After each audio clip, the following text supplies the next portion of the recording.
Use many and much correctly. Many এবং much এই দুটি ওয়ার্ডসেরই শাব্দিক অর্থ একই, কিন্তু এগুলো বিভিন্ন ক্ষেত্রে বিভিন্ন সেন্টেন্সে বিভিন্নভাবে বসে থাকে। তো মেনি সাধারণত বসে থাকে কাউন্টেবল নাউনের পূর্বে এবং মাচ বসে থাকে আনকাউন্টেবল নাউনের পূর্বে। তো আমরা এক্সাম্পলগুলো দেখলেই খুব সহজেও বুঝতে পারবো। যেমন there are many books on my desk. আমার টেবিলে অনেকগুলো বই রয়েছে, এই বইগুলো তো গণনার যোগ্য।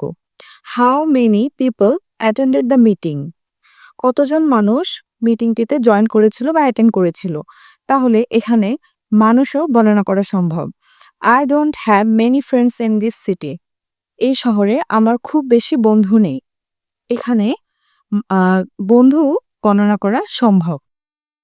এবার আমরা মাছ মাছ এর এক্সাম্পল দেখব। There is not much sugar left in the jar. বয়ামটিতে খুব বেশি চিনি অবশিষ্ট নেই। এখানে সুগার যেহেতু আনকাউন্টেবল, এই কারণে এর সামনে আমরা মাছ বসিয়েছি। How much water should I drink daily. আমার প্রতিদিন কতটুকু পানি খাওয়া উচিত। এখানে ওয়াটারও uncountable. I don't have much time to finish this task. আমার পর্যাপ্ত সময় নেই এই কাজটি শেষ করার মতো। এখানে সময়ও হচ্ছে আনকাউন্টেবল, যার কারণে এর পূর্বে আমরা মাছ বসিয়েছি।